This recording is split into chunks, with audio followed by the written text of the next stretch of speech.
Olá pessoal, tudo bem? Muito bom dia, muito bom dia. É fácil de ver que é bom dia pra mim pela minha cara amarrada, certo?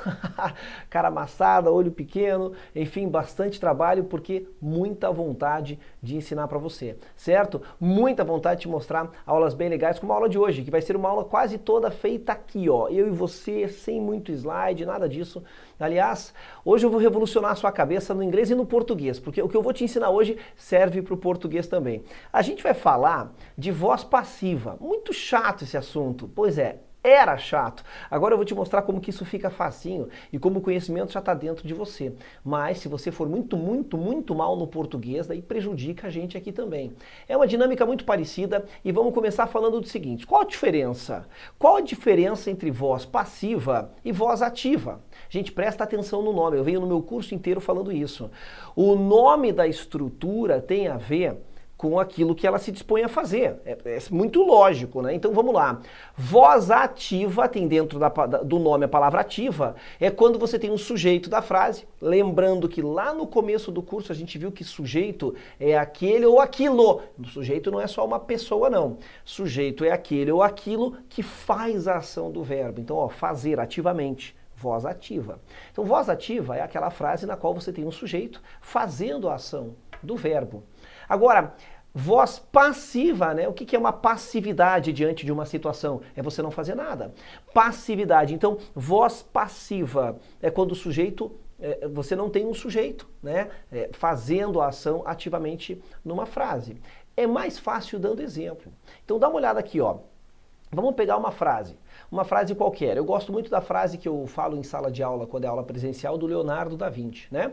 A gente sabe que Leonardo da Vinci, bom, na minha opinião, foi um dos grandes gênios da humanidade, mas grande com G maiúsculo mesmo, né? O cara atuou nas artes, com pintura, com escultura, ele inclusive fabricava os próprios instrumentos musicais e os tocava, aliás, ele era engenheiro também, ele atuou na construção de vários maquinários, ele criou o primeiro helicóptero com cálculos perfeitos, só não voava porque não tinha força propulsora suficiente, né? A primeira ponte móvel, o primeiro tanque de guerra, pois é, ele atuou também nesse segmento militar, revolucionando a maneira de lutar na época, né? Sem ter essa ideia só de embate físico, né? Aquela galera vindo, que nem a gente vê nos filmes, e vai pro pau. Não, vamos matar esse cara de longe, vamos atacar de longe, enfim, né? A gente sabe que guerra é tudo de ruim, mas o cara na época revolucionou esse segmento, enfim, ele tem aí até um protótipo de um carro, ele construiu, ele era ambidestro, ele escrevia com a direita e com a esquerda ao mesmo tempo, ao contrário, de trás para frente.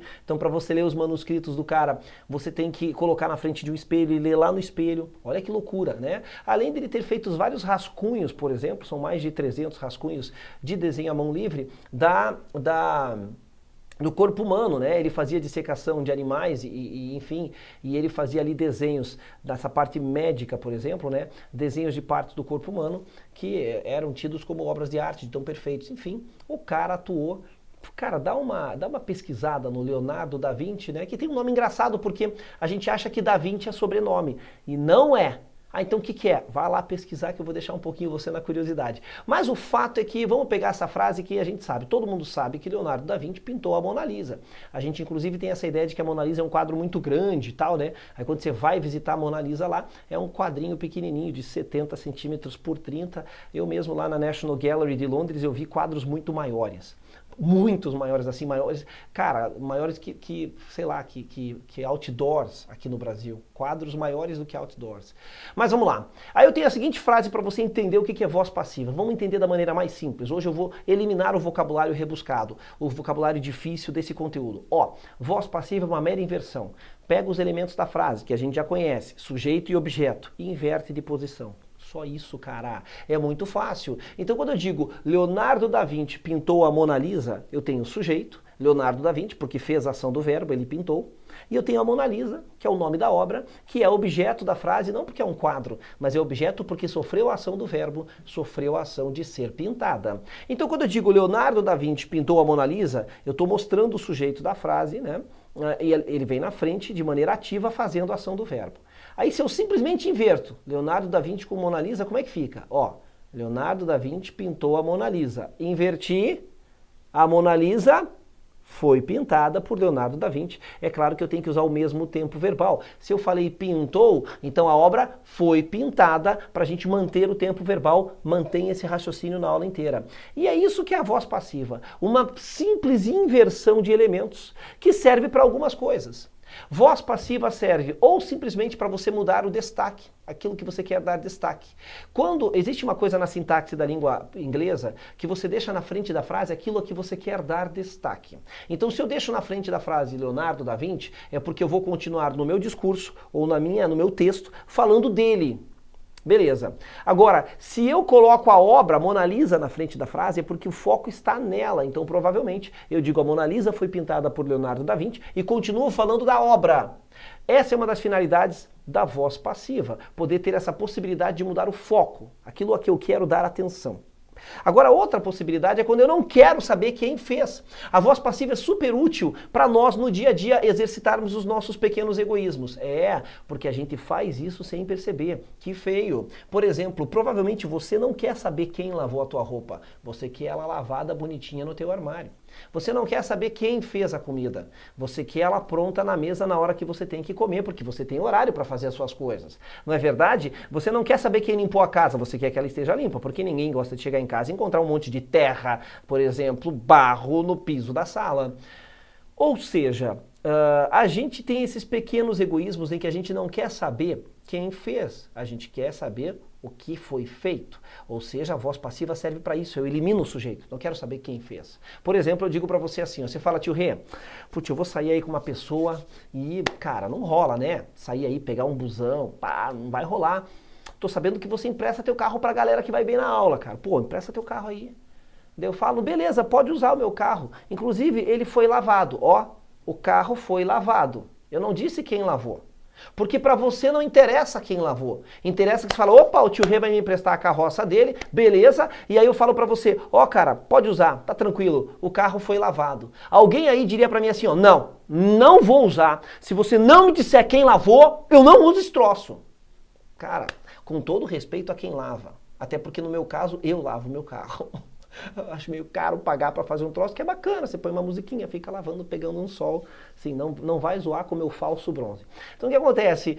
Para você, não importa se sou eu ou outra pessoa que lava o carro, essa é uma das finalidades da voz passiva, concorda? Ou alguém aí chega em casa na hora do almoço e aí imagina o seguinte, alguém aí fala assim, chega em casa, a mesa do almoço já está posta, tudo bonitinho, tudo daquele jeitinho que você gosta, você já tem o teu lugar cativo na mesa, né? A gente sempre senta no mesmo lugar, né? A gente tem comportamento condicionado. Alguém chega aí e fala assim, ó, mãe, vem cá, quem que pôs a mesa? Pô, mãe, foi você? Vem aqui, mãe, me dá um abraço, poxa, a mesa tá linda, olha que espetáculo, esses talheres lustrados, esses pratos limpos, tudo alinhado, tudo simétrico, os talheres do mesmo lado do prato.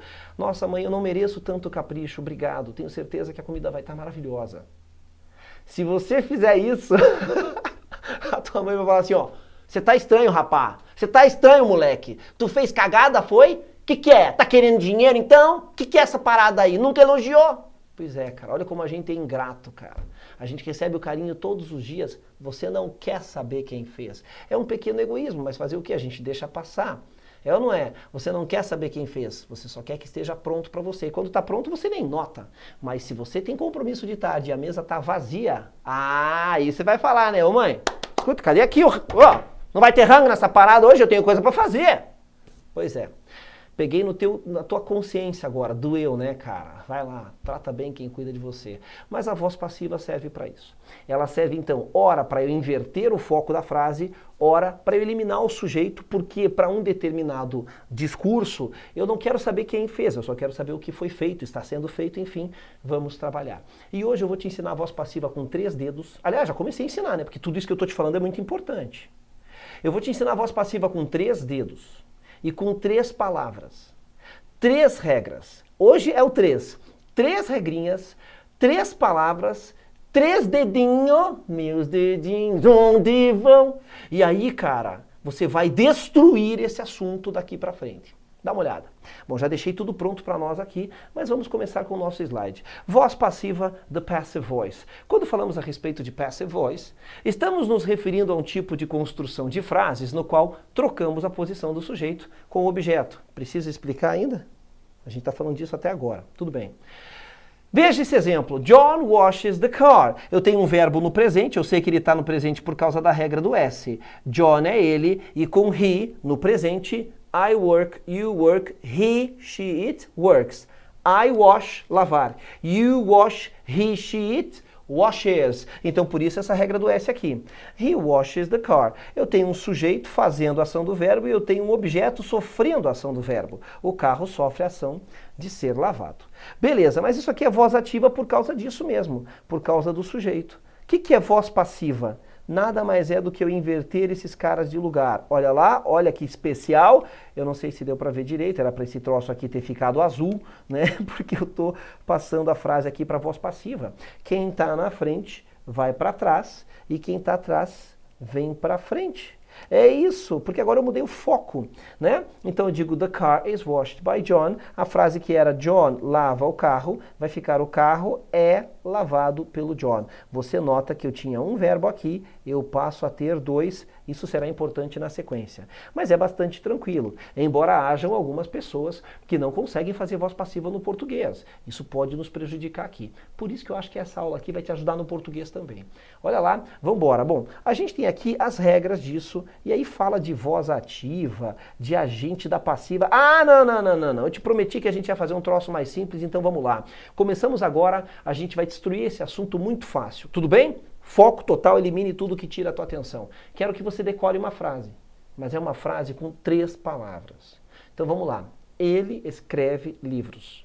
Ele escreve livros. Ele, sujeito, livros, objeto, um verbo só. Escreve.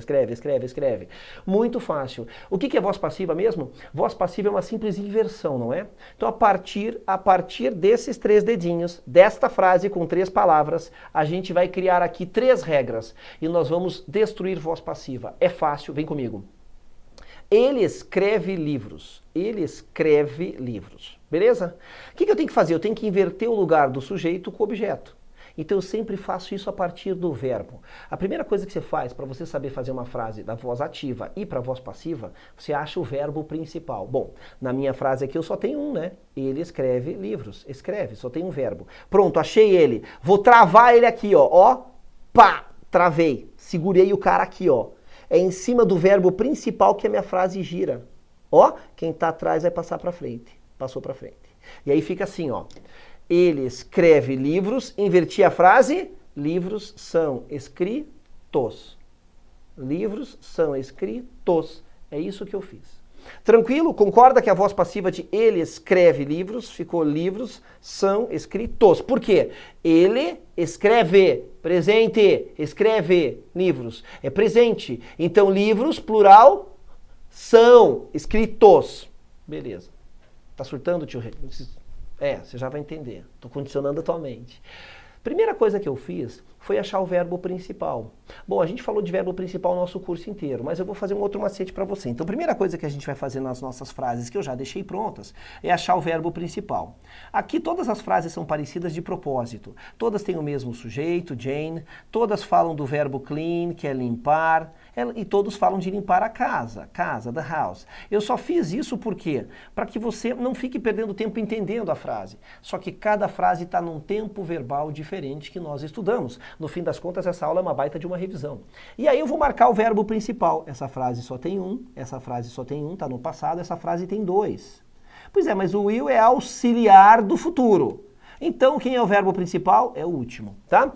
Então, já vou fazer um outro macetinho. A gente estudou algumas estruturas verbais que tem 2 ou 3 verbos juntos. O verbo principal é sempre o último de uma sequência. É esse cara que nos interessa, porque é esse cara que vai fazer papel de segurar a frase aqui pra gente girar ela. Então, é isso que eu tô fazendo. Eu tô marcando aqui. Beleza? Vamos aproveitar e já marcar das outras frases que eu trouxe pra você? Ou você achou que eram só 4? Ó, aqui eu tenho o verbo principal, principal. Opa, 3 verbos, mas o principal é sempre o último. Ou você pode ir pela regra que diz que o verbo principal é sempre aquele verbo que carrega a mensagem da frase. Né? Todas as frases aqui falam necessariamente de limpar. Então, o verbo limpar é o verbo principal. Feito isso, vamos voltar aqui agora a deduzir as nossas regras. Qual foi a primeira coisa que eu fiz? Na frase, ele escreve livros. Achei o verbo principal e a primeira coisa depois disso foi pegar o objeto, livros, e jogar para frente. Então essa é a primeira regra. Vamos escrever? A primeira regra faz o quê? Vou usar a linguagem mais simples que eu puder. O objeto da frase, o objeto passa para frente. É assim mesmo, linguagem simplesona. Eu não vou dizer assim, o objeto da passiva passa a ser agente o objeto da ativa passa a ser agente da passiva. Pô, que se dane esses nomes chato! Um troço mais simples e eficaz, porque na tua prova você tem que reconhecer isso no texto. Tá bom. Ele escreve livros. Verbo principal, girei a frase, o objeto veio para frente. Livros são escritos. Tá bom. Escrito rima com concluído, que é o tal do passado particípio. Falamos disso várias vezes. Lá no present perfect, no past perfect, no future perfect. Então, o que é a palavra concluído? É quando o verbo vai para o passado particípio. Mas vamos ver se é sempre assim? Vamos lá, presente. Ele escreve livros. Inverti. Livros são escritos. Passado particípio. Passado. Ele escreveu livros. Inverti. Livros foram escritos. Ficou igual. Futuro. Ele escreverá livros. Livros serão escrito. Escrito é sempre assim, você entendeu. Não importa se a frase está no presente, passado, futuro, que porcaria de tempo verbal ela tá. O verbo principal sempre vai para o passado particípio, por isso que eu estou fazendo esse gesto ridículo. É isso. Então vamos anotar o nosso segundo macete. Olha lá. Segundo macete, de outra cor, o verbo principal, tá? Que por sinal é aquele que a gente já marcou de amarelinho ali do lado, tá? Ele sempre vai para a terceira forma, sempre. Ou seja, a gente chama essa terceira forma de passado particípio, que é particípio, que é aquela forma que rima com o concluído, que é a terceira forma dos verbos. E por fim, o coração da matéria. Ele escreve livros. Ele, livros. Só tem um verbo, escreve. Mas quando eu inverti a frase, apareceu um verbo que não existia. Quer ver? Ele escreve livros. Inverti a frase, livros são. São é do verbo ser ou estar, que no inglês é o verbo to be. É isso mesmo. Você acrescenta o verbo to be, mesmo que ele não exista antes. Olha só, ele escreve livros. Livros são escritos. E se você colocar a frase no futuro, o verbo to be acompanha. Ele escreverá livros. Livros serão escritos. Então você entendeu. Eu vou acrescentar um verbo que não existia, que é justamente o verbo ser no português, que é o verbo to be no inglês. E para eu manter a mesma mensagem, eu vou inserir ele no mesmo tempo verbal da frase original. Frase no presente, entra esse carinha no presente. Frase no passado, entra ele no passado e assim por diante. Vamos anotar isso? Vamos anotar de outra cor porque é o mais importante de hoje. Então, sempre, eu vou pôr grande isso aqui para você não duvidar de mim, mas é sempre mesmo. Acrescenta-se. Quem a frase? O verbo to be. Como que eu acrescento esse to be? No mesmo tempo verbal da frase original. Isso é muito importante, tá? Até rimou, né? No mesmo tempo verbal da frase original.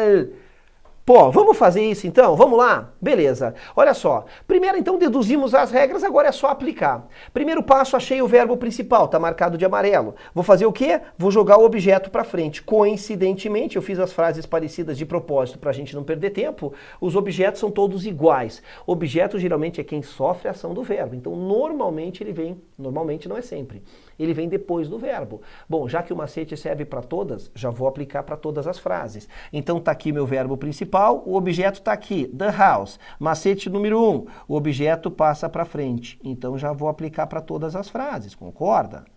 Já ganhamos tempo, tá bom. Não se preocupe com a tradução ainda, você me conhece, você sabe que eu não te deixo na mão. Segunda regra importante que a gente deduziu com os dedinhos, né? O verbo principal, não importa, lembra que não importa se ele está no presente, passado, futuro, sempre ficava escrito, pois é, o verbo principal vai para a terceira forma. Peraí, deixa eu pegar uma coisa aqui para te mostrar, botão errado, né? Olha só, o verbo clean, vou pôr ele aqui embaixo, que é o verbo limpar, que é o cara que a gente está usando aqui de amarelo, né? Ele, na verdade, é um verbo que no passado ele tem ed. Então, para nossa sorte, ele é um verbo regular. E a gente já sabe que todos os verbos regulares, quando vão para a terceira forma, que é o passado particípio, que rima com concluído, se ele é regular, ele fica igual com ed. Então esta é a forma que eu vou usar em todas as frases, não importa se tem S, se tem ED, se não tem nada ou se tem NG. Não importa. Lembra, não importa se é presente, passado, futuro, o verbo principal sempre vai para o passado particípio. Vamos relembrar. Ele escreve livros. Livros são escritos. Futuro, ele escreverá livros. Livros serão escritos. Não muda. Então, um problema menos. Olha que moleza a nossa regrinha. Eu vou colocar o verbo principal na terceira forma. Mas antes de colocar na frase, eu vou deixar um espaço para o recheio. Então, se tem aqui só um verbinho, esse recheio vai ser pequenininho. E aí eu coloco esse cara aqui lá. E vou fazer isso para todas. Mas olha só. Quanto maior, não quero apagar essa linha amarela aqui não. Quanto maior o meu tempo verbal, mais recheio eu vou deixar, mais espaço. Quer ver, ó? Aqui eu já tenho dois verbos juntos, então vou deixar um recheio um pouquinho maior, tá? Do que as outras duas frases, antes de colocar esse cara. Aqui eu tenho uma estrutura um pouquinho maior também, vou deixar um espaço um pouquinho maior para o recheio, antes de colocar. Maravilha, feito isso, posso apagar todas essas linhas, agora é a hora do recheio. Agora é a hora de colocar este cara aqui, o verbo to be, no mesmo tempo verbal da frase original, justamente para manter a mesma frase, beleza? Vamos lá, a Jane limpa a casa, diz a frase, ó, Jane limpa a casa, então a casa é limpa. A casa é limpa por ela, não é foi limpa não, porque a Jane limpa, presente. Bom, Jane não é ela. Ó, perdão, aqui, a palavra the house, deixa eu pegar a caneta certa. A palavra the house não é a casa? E casa não equivale ao pronome it? Qual é o verbo to be no presente? Ó, esse cara aqui está no presente. Qual é o verbo to be no presente que combina com it? Vamos lembrar? I am, you are, he, she, it, is. Pronto, coloquei o tal do verbinho que faltava e agora eu faço o quê? Tradução para ver se deu certo. Vamos ver? Olha só, a Jane limpa a casa. A casa é limpa pela Jane. Se eu quiser muito colocar que foi a Jane, somente lá no finalzinho da frase eu coloco by Jane e só se eu quiser. Por quê? Porque a gente viu no começo da aula que a voz passiva visa eliminar o sujeito. Eu quero focar naquilo que é feito e não em quem fez. Tá bom? Por isso que eu só vou colocar Jane na primeira frase. Mas você pode colocar. Tá bom? E aí o que acontece na segunda frase? Mesma coisa. Fiz o que tinha para fazer. Então vamos lá. Peguei o objeto, joguei para frente. Beleza, tá aqui. O verbo principal foi para o passado particípio. Beleza, tá aqui. Agora eu vou acrescentar o verbo to be no mesmo tempo verbal da frase original. Ou seja, o verbo to be com a mesma cara desse verbinho aqui. Ora, eu logo vejo que esse verbo aqui está no passado, então vou colocar o verbo to be no passado. Qual é o passado de is? O passado de is é was. Vamos ver se deu certo? Olha lá, Jane limpou a casa. A casa foi limpa. Verbo to be no passado nós já estudamos.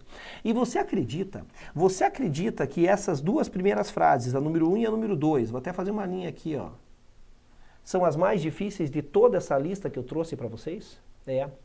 Você fala, pare, elas são as mais difíceis porque você teve que inserir coisas que não existiam na frase anteriormente. Da número 3 em diante, quanto mais complicado o tempo verbal, mais fácil, porque você copia o que a frase original está te mostrando. Copia. Quer ver? Vamos lá. Olha só. A Jane limpará a casa. Will é futuro. Jane limpará a casa. Certo? Beleza. Agora vamos lá. Fiz o que tinha para fazer. Passei o objeto para frente. O verbo principal foi para a terceira forma. Já fiz os dois macetinhos. Me resta o quê? Me resta colocar o verbo to be que está faltando na frase. Tá bom.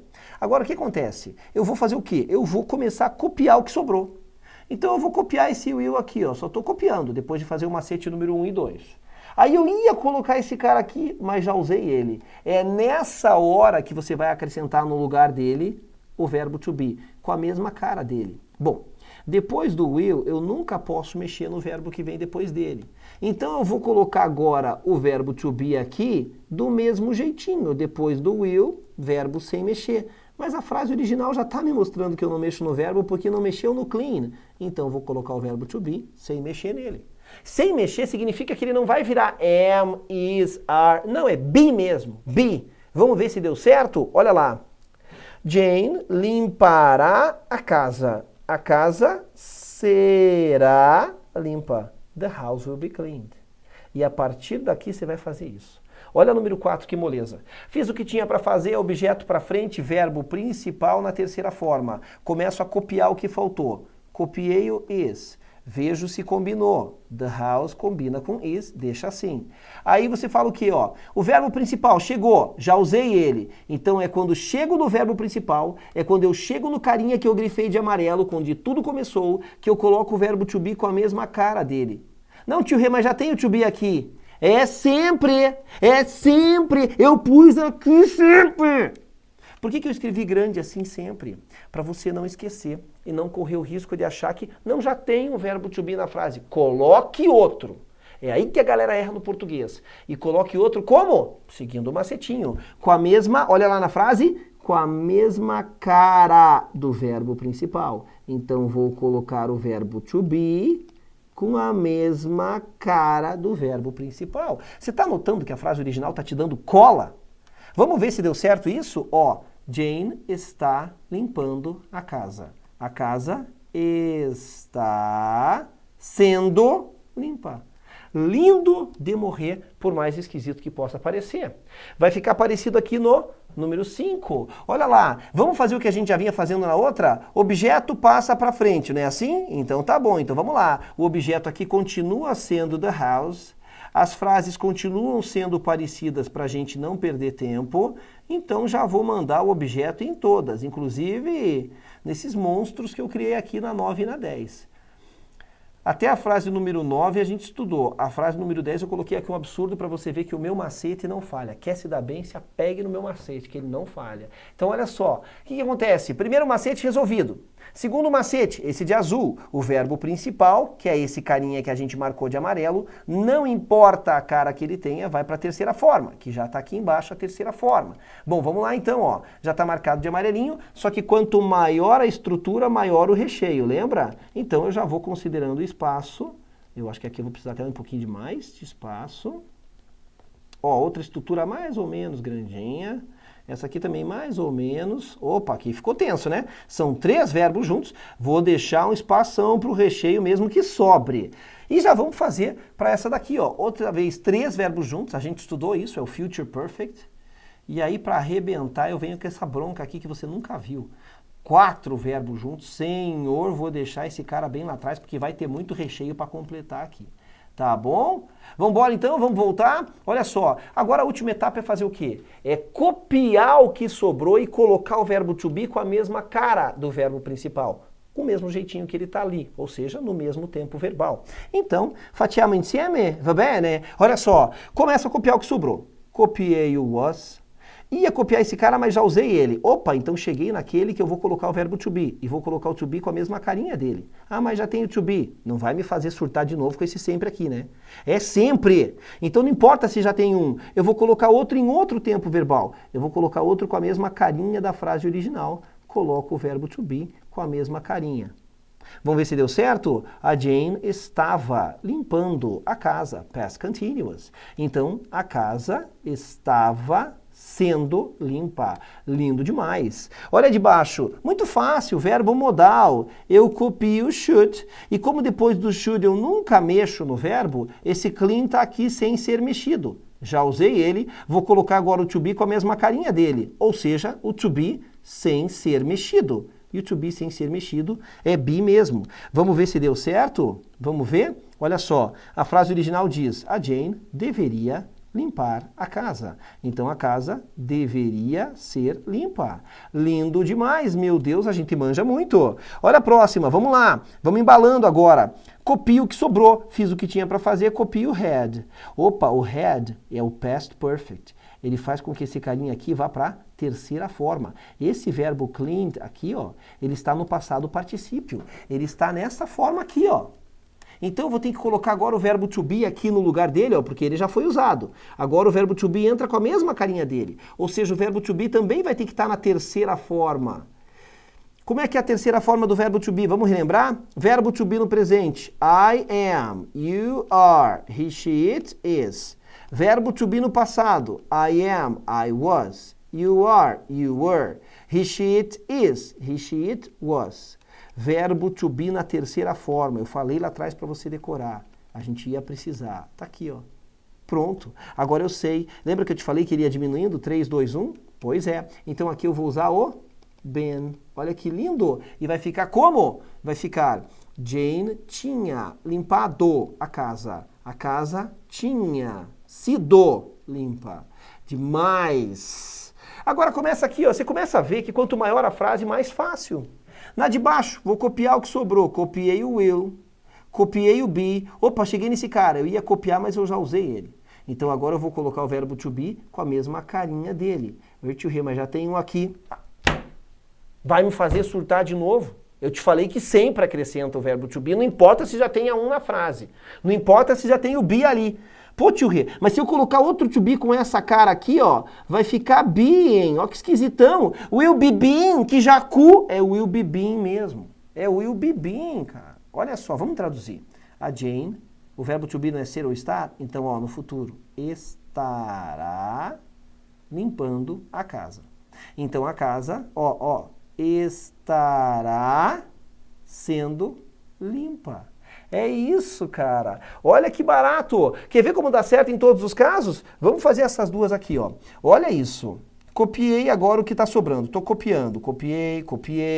Só que lembra que o verbo principal, deixa eu marcar ele, são esses carinhas aqui, ó. É sempre o último de uma sequência. O have obriga quem veio depois dele a ir para a terceira forma.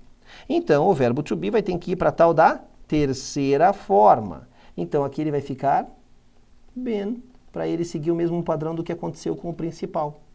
E aí, como é que ficou a tradução?